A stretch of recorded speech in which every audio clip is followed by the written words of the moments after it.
I'm Emily. And I'm Tracy. He's my father, and I'm his daughter. We love talking about movies, and today we're going to chat about Dr. Caligari and Nosferatu. Oh, the Cabinet of Dr. Caligari. Correction. Yes. And this is going to begin our discussion on silent films. So, why silent film?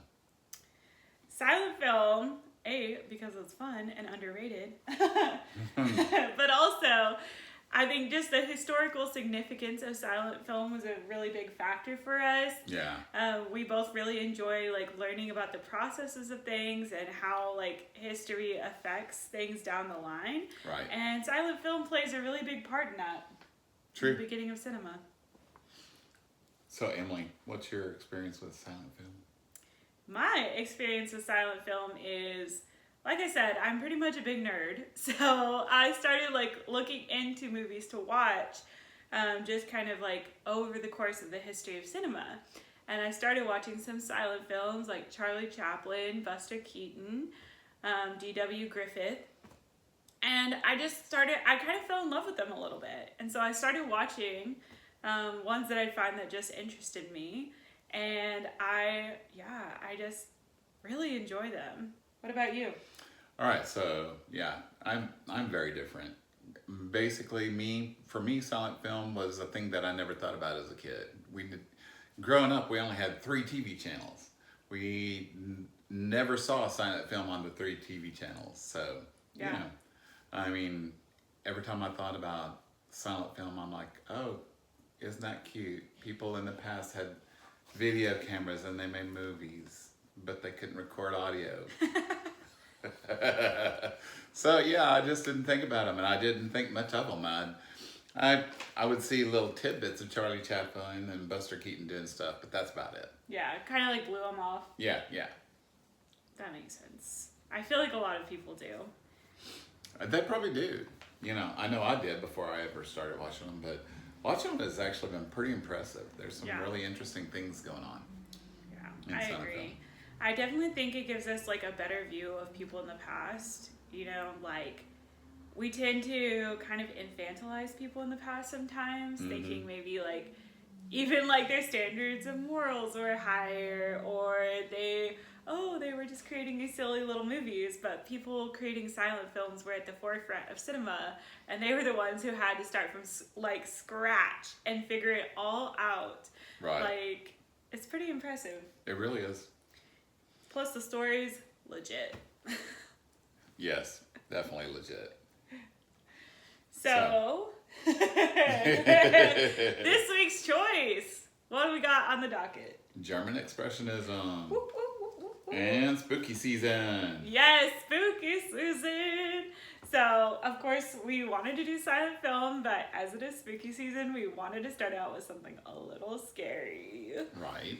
So we chose some of the 2 most classic silent horror films. Exactly. And there's a couple more. The Cabinet of Dr. Caligari and Nosferatu. Nosferatu. So, let's get into the movies themselves. All right. What do you want to start with?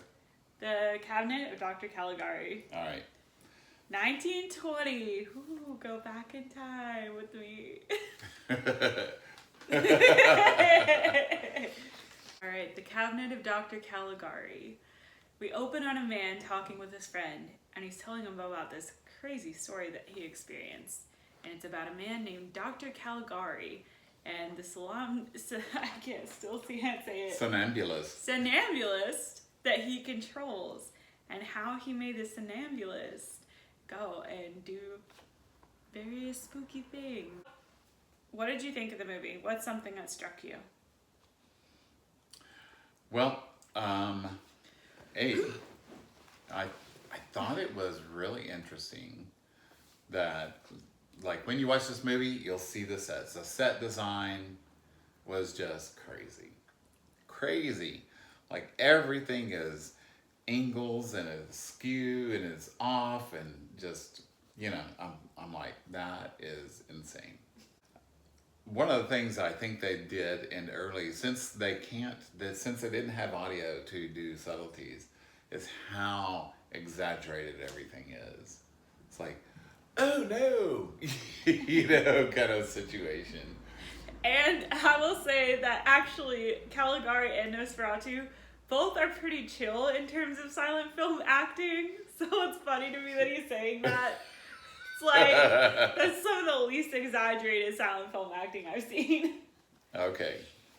But yeah, the sets are really, really beautiful. Yeah. And so now I'm just going to go ahead and give a spoiler warning. And you're probably thinking, I don't need a spoiler warning for a movie made in the 1920s. It's over 100 years old.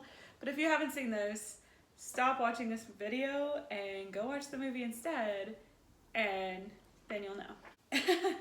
So one thing about the sets that particularly struck me is essentially you find out at the very end of the film, our main character, he has created this entire scenario in his head about Dr. Caligari. And Dr. Caligari is actually the man who runs, he's the director of the insane asylum that our main character, Francis, is in. So our main character, is an unreliable narrator this entire time.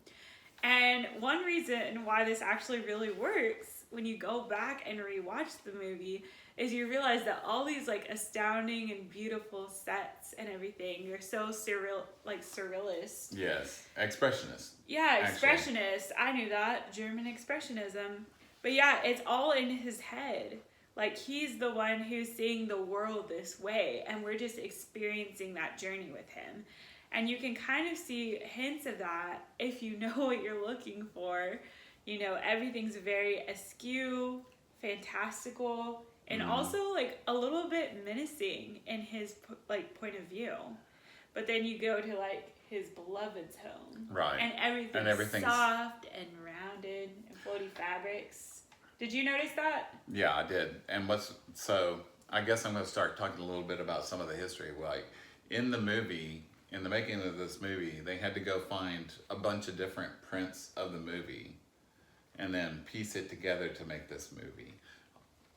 Interesting point, if you're watching this movie, the best version is going to be on Fandango, buying the HD version. If you can stream that, that is definitely the best print to watch. Yeah, we actually looked, so we're specifically looking at the Kino Lorber restoration. They have what they also say is a Kino Lorber on Amazon, but for some reason it's just not as good. So I do highly recommend going to Fandango for both of the films we're discussing today, right. Nosferatu and The Cabinet of Dr. Caligari, because the quality is so much higher. They take a lot of care with even just like the cards where you read all the story, all of that. Right. So. And it was and it's so important to say that because basically it's the most complete print out there. And basically if you go older, it's a lot of black and white. And basically that's not actually how it was originally done. It originally had color grading for each and every different part. Like when they're in James' home, the color grading is pink. Yeah.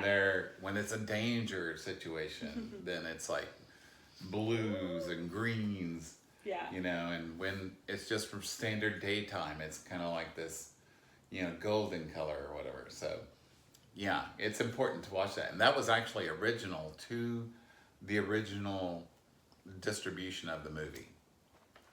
So, that's important to know. Part of the movie, like when you look at it, is really fun and interesting because they did actually use the German expressionism, and they had so little money to make this movie. They had so little money, and so they had to, like, instead of using these big sets on big lots and stuff like that we know today, they were very confined. And because Germany had just come out of the war, everything was very, very limited, including electricity. So when they painted the sets, they had to be very intentional about, if we want to portray light here, we had to use very bright white so that it would reflect the little light that they were actually budgeted to the movie. So it looked proper and looked good for those sets. The lack of light and how they painted it onto the sets is one thing that makes this film unique. even to this day, there are certain instances where you see like stars where it's supposed to be like the lantern light and they have it painted underneath, or you see like the light painted like it's supposed to be window panes, like the light streaming in from a window across a staircase. And it's so visually stunning. It's like unlike honestly anything I've seen before. I've never seen a movie like this. It's great. I mean, in a way, it's great. I know people probably have tried to imitate some of the effects, but I just don't think anybody's gotten it right. In a very real sense, the whole time it made me think of, there's a painting called The Scream by Edvard Munch. Expressionism in that way, and that is the feeling I'm getting the whole movie long. Yeah. So, yeah. It's pretty awesome. And I mentioned earlier that, you know, we're getting this all from the main character's point of view, all the expressionist, everything. But what's interesting, if you go back and watch the movie, you realize that when he's, you know, telling his story, you see the expressionism, and when he's not, it's erased from the sets. Like, his cell is painted over. It's completely different. It's a lot more normal looking. Yeah, it's exactly. really cool. Why don't you get into some of that history that you were talking about? I'd love to hear about All right. So this film was just written by these two guys. They didn't have any experience writing film or anything like that. They were friends, and basically the reason that they wrote the film is kind of like I'm disgruntled with the authoritarianism and the way things are, and so they wrote this movie and portraying like the Dr. Caligari as the authoritarian kind of guy. Yeah. And that's why they did this. Basically, when they came up with the idea, it was basically Hans Janowitz and Karl Meyer who wrote it.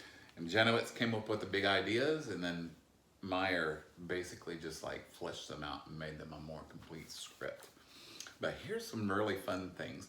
Both writers were penniless when they started, and they had a friend, Gilda Linger, and basically she encouraged them both, like, hey, why don't you write a movie? Why don't you write a movie? And basically, and so in the process, she was the inspiration for Jane. And you'll see all this relationship reflected in there, because they both are kind of in love with Gilda, you know, like in the movie. Yeah. And so, and I don't know why she did it, but she told Hans Janowitz to go seek out a fortune teller and listen, you know, see what she has to say. I don't know if it was just a lark or she really believed in it or whatever. So she went to the fortune teller, or he went to the fortune teller, and the fortune teller said, no worries, you're going to make it through the war and all this stuff. And he said, but your friend, Gilda, she's going to die. And guess what? She died. She died. And that little tidbit was the inspiration for part of the film. Oh you know, my gosh. You know what I'm talking about? Yeah. When he visits the somnambulist? Yes. So in the film, the main character's best friend, Alan, he visits the somnambulist, and Dr. Caligari wakes him up. So as far as I can tell, a somnambulist is somebody who's like in a coma or something, like a comatose state maybe. But Dr. Caligari, he like wakes this man up, and then he's like, oh, you can ask a question to him and he'll give you an answer to the audience, kind of like a fortune-telling situation. So his friend Alan asks Cesar, that's the name of the somnambulist, oh, when am I gonna die? Which is a crazy question, period. But now it makes more sense. Right. And the guy says, oh, you're gonna die tonight. And then guess who shows up to kill him? The somnambulist. So, yeah. Wait, did the psychic kill Gilda? Shout out to my girl Gilda also. Right? Without her, this movie wouldn't be made. Without her, this movie wouldn't be made. And honestly, if she inspired the female character, I really like the female character in this film a lot. This girl has so much agency. Like, she is fully making her own decisions. Both these men are in love with her. They're like, well, let her decide. It's her choice. Right. Like, she finds out her father is missing. She actively goes and looks for him. Like, she is totally in control of her destiny. Yeah. Like, I love that for her. You know, what's really interesting also is there was a point where I'm like, well, what's going on here? Because they kind of, get into the insane asylum, looking for Dr. Caligari. Caligari. Caligari. That will make sense once you watch the movie. But when he goes into the insane asylum, you don't notice, but the movie starts changing in the way things are playing out. You're like, something's different that's going on here. You don't know what. And what's really interesting is there is a point You're where... guarding the spoilers like we didn't already say. Oh, yeah, you're right. Okay. There's a point where Dr. Caligari is thrown into a cell, and then later Franz is thrown in a cell. And, like, that's a mirror of, like, they're both thrown into the cell. I mean, it's almost the exact same scene, but with different characters. And I like that mirror, the mirror thing going on there. How would you rate this film? Look. Out of 5 stars. Oh, and here's something y'all need to know. Nick Cage. This is his favorite movie. So we love Nick Cage in this household, and we watched The Unbearable Weight of Massive Talent, and 2 movies are name dropped in that movie a significant number of times. And one is Paddington 2, which is one of my personal faves, and the other is The Cabinet of Dr. Caligari. So we've been laughing about that this entire time. And much like Nick Cage, I really love this movie. I would put it 9 out of 10, maybe 10 out of 10, which would be rare for me. Rare. Yeah, I really liked it. I rated this movie 5 stars. Both times I watched it on my Letterboxd. I also really love this movie. It still works today. It's still effective. It's still completely unique in cinema. I think the performances are really good. You can see the effect it's had on horror. There's one scene in particular that still stands out in my mind where Cesar, as we mentioned, goes to murder Alan, the best friend. Yeah. And you just see this shot of his hands coming for him. And it's so crazy. And then you see just the shadow of him, like, murdering him. When you said that, I thought that exact thing. Like, that use of... Instead of just plain old gore, him going up and stabbing with some kind of prop or something like that. Yeah. The use of the shadow on the wall where you know exactly what's happening almost makes it a little more creepy. It is, it's very effective, very scary, effective. Spooky. Perfect for spooky month, y'all. Right? Place a comment and say what movie this is very similar to, at least in the ending. Because we have our personal theories and we want to hear yours. Exactly. So the next movie we're talking about is Nosferatu, 1922. 1922, Nosferatu. And this was a Dracula story. And it literally says in the beginning it was based on the book Dracula by Bram Stoker. Loosely based. And that actually leads to my fun fact. No, actually extremely loosely. So back in the day when they were showing this, they even said this, like in their pamphlets and all this stuff, like this is an extremely loose adaptation of Dracula. And this actually led to Bram Stoker's widow going after them to get some money for the rights of this film, essentially, because she was the owner of the copyright since her husband had passed away. And they fought it tooth and nail in court. And eventually, because they kept appealing the decision to give her the rights and give her the money, well, not give her the rights, but give her money. Right. She then requested that all copies of Nosferatu, all of them, be burned. And a German judge approved this. And guess what? And of course... They were unsuccessful. Yeah, they were unsuccessful. Thank heavens. Because now we have this amazing movie today, without which the horror genre would not be the same. Right. In all honesty. So, very excited to talk about this one. Yeah. So, why did we choose this movie? Why not something else? Just because, like I said, like the effect that it's had on other horror films is so evident and pronounced. I think even just the way the plot is structured, the way like the tension is built up, like that sense of dread that they invoke, the shadows, and how you see the, like, even when you see Nosferatu creeping up the stairs and you see the shadows on the walls. I've seen that time after time after time in horror. The opening doors. So, Good. when I was a kid, I loved horror, and there was like this magazine called Fangoria. It's all about horror. Oh, Fangoria, that still exists. Really? Yeah. And they always showed little things about, you know, this movie and that movie, like the Wolfman or Dracula, Nosferatu. Yeah. And almost every time I saw shots from Nosferatu, it's like creepy standing there like this, or, you know, or his shadow creeping up at the door with his long, creepy fingers going at it. Yeah. I'm gonna be so for real. His shadow is like 10 times scarier than he is. Right. Every time I see the character design, I feel like every time I hear somebody else talk about this, like, they're like, Nosferatu, he looks so evil. He creeped me out so much. And then I see him and I cackle because I think he looks like really funny. But his shadow is actually very scary. Yeah, I thought so too. His shadow was more scary than he was. Yeah, but I will say this about the character design.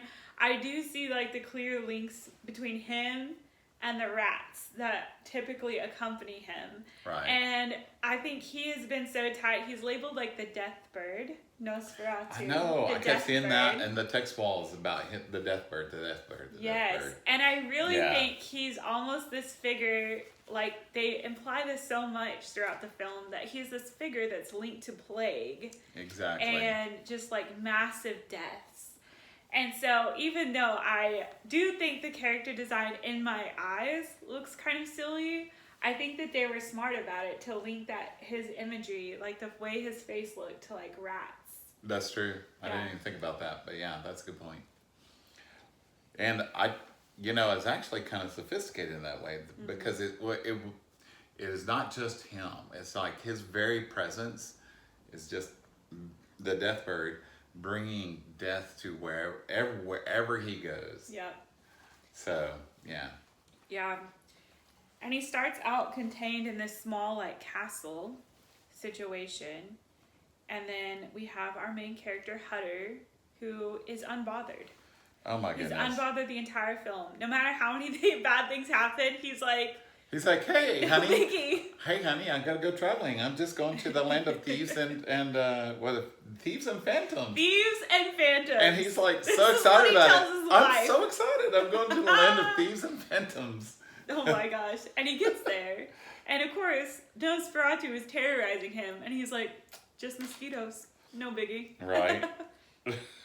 I honestly kind of love him because I think like he really represents, both him and his wife, I think really represent like innocence and optimism in the face of all of this. But it is funny to me watching this how like he's just so almost overly optimistic. Right. Things kind of start to go bad. I mean, he has to be optimistic, right? Because Knock, his boss, who ultimately becomes the Renfield type character, is creepy before he ever sends him over there. I'm just like, working for the creepy boss, just being so joyful. I guess you would already be optimistic. And it's crazy. They set up his boss by saying that there's been some rumors in the town about him like all along. Right. And you see his boss, he's reading this really creepy letter, and it's basically implied that he's into the dark arts. He loves that. He eats it for breakfast. Like, he's got this creepy smile. Yeah, so he sets Hutter up to go and, get Count Orlok, aka Nosferatu, and bring him back into this town. And so Nosferatu, as he's traveling to come back to this town, I think it's called Weisburg. Right. He's like bringing plague and death with him everywhere he goes. He's like, the ship is empty of all of its crew whenever it gets into port. Like every town that he passes, it's like all these children are dying. And so yeah, like they kind of scapegoat. Oh my goodness, what's his boss's name? Knock. Yeah, they kind of scapegoat not, but also is he a scapegoat because he is kind of an active participant in this. He is. So He's it's pretty definitely did it. interesting. So He's like, go sell him the castle and get Yeah. his signature. And just the mere presence even of Nosferatu creeping closer is causing like certain people in the town to react. So Knock is one of them, and he's going more and more mad as he Right, gets closer, right. and he's like also becoming seemingly, in my eyes, more evil as Yep. he's like killing people. And then meanwhile, the wife, Ellen, love her. Mhm. Ellen is increasingly, and it's actually unclear, I will say, whether her connection is with her husband Hutter or whether it's with Nosferatu. Right. And so, but she's increasingly going into almost like these trance-like states, and you can feel like her fear increasing as Nosferatu and her husband draw closer. All right, and closer. look. It's hilarious to me that the wife, all these hundreds of miles away, is dramatically more bothered by everything than Hutter is. She has a much clearer sense of the danger than Right. Hutter. Like, he's literally in the castle and doors are closing by themselves and all this, and he's like, That's weird. That's weird. Bad dreams, I guess. Right. And she's like, oh no, having night terrors every night. Right. Like sleepwalking. Like, ah. Oh It's my crazy. goodness. I loved Ellen, and I think they actually set her character up really, really well at the very beginning, even. Yeah. Because you see her husband, Hutter, like, pick some flowers for her, and she's immediately, like, emotionally devastated over Right. these flowers because she's like, why did they have to die? And so you can see she's so sensitive to how sacred life is. Right. And she really values, like, all living things. And that's really important later in the story. So, filmmaking. Things I noticed. Oh, yes. Like, again, we have color grading, but unlike in the Cabinet of Dr. Caligari, it was not nearly as consistent. So, like, I noticed, like, at Daybreak, they used pink, but sometimes they used the yellow or the orange. Yeah. And it's an interesting fact that the old copies of film they used were very, very flammable. So, like, the reason they actually had to restore color grading is because they lost all their original color grading when for Dr. Caligari and Yeah. Nosferatu, and basically all they had left is prints they made on different film, and it was all just black and white. Yeah. And for Nosferatu, they had to take hundreds of different movies, and it's like, oh, this frame's missing in this one, and so they like put even individual frames together to complete the scene. They did such a good job, too. They did a very good job. So Yeah. that was great. The technical restoration was fantastic. I think what I noticed most in terms of, like, filmmaking was, like, Dr. Caligari is very contained. Like I said, there wasn't much money for that, and so the sets were all, like, it was all, like, stage set pieces. It was all in rooms, or maybe at the fair was probably the most outdoors type of set. But when you watch Nosferatu, it's a very, like, wide open Expansive. type of framing. Yeah, Very expensive sets, like the houses were really grandiose. Really grandiose. You see wide shots of the town. You see wide shots of ships, which I'm like, in the 20s, they were like rowing out on ships and like filming. It's kind of fun to think about them doing all of this. Yeah, you know what? That's one of the things I noticed is that there were lots of uses of things that weren't done in Dr. Caligari at all. Yeah. Like lots of uses of B-roll and Yes. things like that. And stop motion. There's definitely stop motion That's going true. on in Nosferatu. Yeah. And I'm like, With how he like opens doors or like magically like pulls items Right. closed or open. mm-hmm. Those kinds of things. Yeah. And like the transparency of Nosferatu at periods where he magically goes through a door or something like that. Yeah. And they work with a lot more animals as well. Like Dr. Caligari, they actually did have one animal. They have a monkey. Right. But in this one, they surprisingly had a whole hyena. Like, I was like, okay. Well, not and to then there mention were the horses and yeah, rats and right. all these things. So honestly, like Nosferatu, in only 2 years, it felt like much already better financing. Yeah, much better financing, and just a much more bigger scope on like the story that they were imagining. Right. So I did really enjoy just seeing kind of the difference there and enjoying both films. I think And for it's what they probably multiple things like continued recovery after the war, get money starts coming in, and also when Dr. Caligari, there weren't really a whole lot of movies at that point, and it was like, I don't know, man, that's probably not going to make much money. So but it did really well. So that's awesome. One distinction that I really like about this loose adaptation of Dracula is usually I feel like the female characters are like, there's this idea that they're being like seduced by Dracula, and her motivation, I like how different it is, because you see that her motivation from the beginning is like protecting others and valuing life so much that she's moved to action, and she would even lay down her own life for others. And I find that to be a really beautiful motivation. Sometimes I get tired of the Dracula seduction trope a lot. So just seeing her, like, she's watching, in the end of the movie, she decides to like lay down her life because her husband brought back this book all about Nosferatu. I know, a little convenient. right. But it basically says, like, if he drinks the blood of a maiden until the sun comes up and the rooster crows, then he'll die. He'll be gone. And so, at first, I don't think she was going to do that. Like, she still, of course, wanted to be with, like, her husband and wanted to live and all the good things. But then she's, like, watching this procession of coffins in her town. And you can just tell that she is like, I have to do this. Right. Or if I don't do this, everyone's going to die. And so in the end, she kind of almost invites like Nosferatu in, and she sends her husband away as a distraction. She's like, go get the professor, which is kind of like low-key Professor Van Helsing, their version of it. And so he like runs to go get the professor thinking she's like sick. Right. And in comes Nosferatu, and that's the famous scene of him going up the stairs. Right. And then you even see the shadow of like his hand like creeping over her. Ooh, it's icky.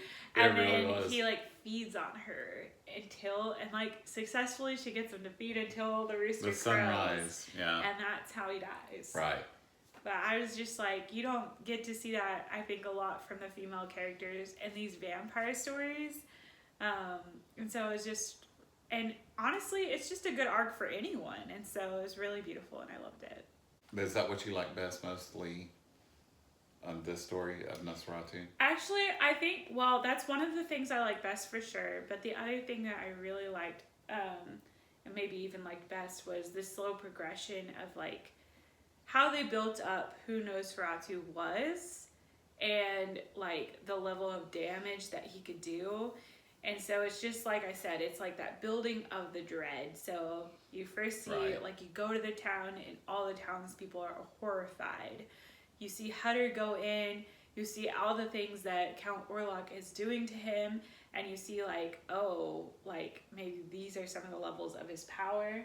And then like it's insane. It's very creepy. It's just creepy. And I think about like there's certain shots that if they were remade today, like they would be horrifying to people. Like there's a shot where he just like Hutter's like trying to sleep, but he opens his door, like he feels somebody watching almost. Right. And he sees Count Orlok, like standing there. And I think if you saw, like, if you went to a creepy castle in the middle of nowhere and you open your door as you're trying to sleep and you just saw your host standing there, staring at your door, watching you, like looking like he wants to kill you. Right. You will be terrified. And I think we still see a lot of that today.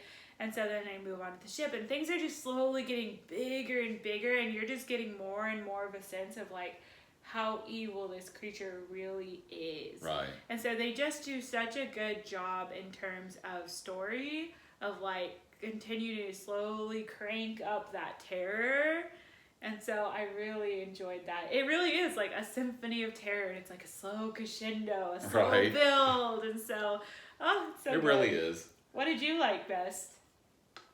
Well, I tell you, just because I'm a little bit of a nerd on the movie making thing, Love I it? just loved all the little details that I'm like, this is 1922. And again, like I tell you, my original once upon a time thought was, oh, silent movie, how cute. But there's a lot of movie making technique that was already here, like the stop motion, I mean, just a lot of detail paid. But I will say this, there were things that I'm just like a little bit confusing. There were, to me, plot holes that could be there simply because there's not the film there. Like that part of the film is lost forever in time. Yeah, I think he's specifically referring to Hunter is like shown to be locked in his room at one point. Like he has to escape, like on a line of bed sheets out his window. But we never actually saw that happening. We just had to put the pieces together as the Right. audience. And then, there's things like, oh, she's going to the beach. Well, she's on the beach and there's like a ton of crosses on the beach. We're like, all right, is that like the roadside, crosses where people had died? Or, I mean, what's up? What's going on? Yeah. Why? And I guess they would have had context in their day in where they are. They would have known about it. I have no clue. Yeah. But yeah, I just really enjoyed story wise, like he's talking about the build up, the crescendo, but Yes, incredible. but also I enjoyed just watching all the techniques in this early film. Yeah, Early film. I agree. Definitely a highlight. Yeah. So how would you rate this movie? I would give this one probably about a 7.5 on a 10-point scale. I think I'm going higher because I'm going 4.5 stars. 4.5 stars! It was awesome. I loved it. I ate it. I ate that up. Oh my goodness. So good. Because you're a sucker, Emily. It's because I love horror. It's because I love a good horror film. I am not as enamored with horror as you are. That's true. Yeah. I am a horror fan. And also sometimes I'll give, originally as I was thinking through my rating, I was thinking maybe 4 stars, which is still 8 out of 10 when you do the math. Right. But then I bumped it up half a star because I liked it so much. Yeah, for me, Dr. Caligari was the chef's kiss. Yeah. But Nosferatu, it was good. Also, I will say, I was thinking about it a lot more in terms of watching it with the thought of if you were in 1922 and you were seeing this for the first time, then how would this affect you? Yeah. And I think that just bumped it up for me. It made me like it even more. Also, okay, correct me if I'm wrong. Spanish flu, 1916? Yeah. Okay, so the themes in this movie are severely plague, pandemic. So I'm they would really get it, just like we really get it today, because we just had a pandemic, They would really sympathize with a lot of what people are going through in that show.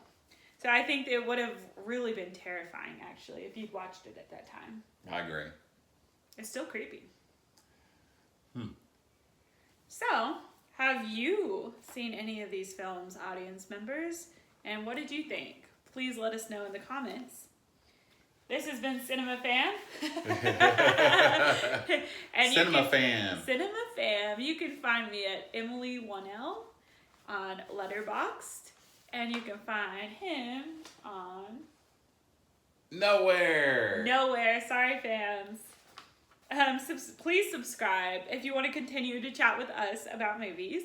Happy spooky season.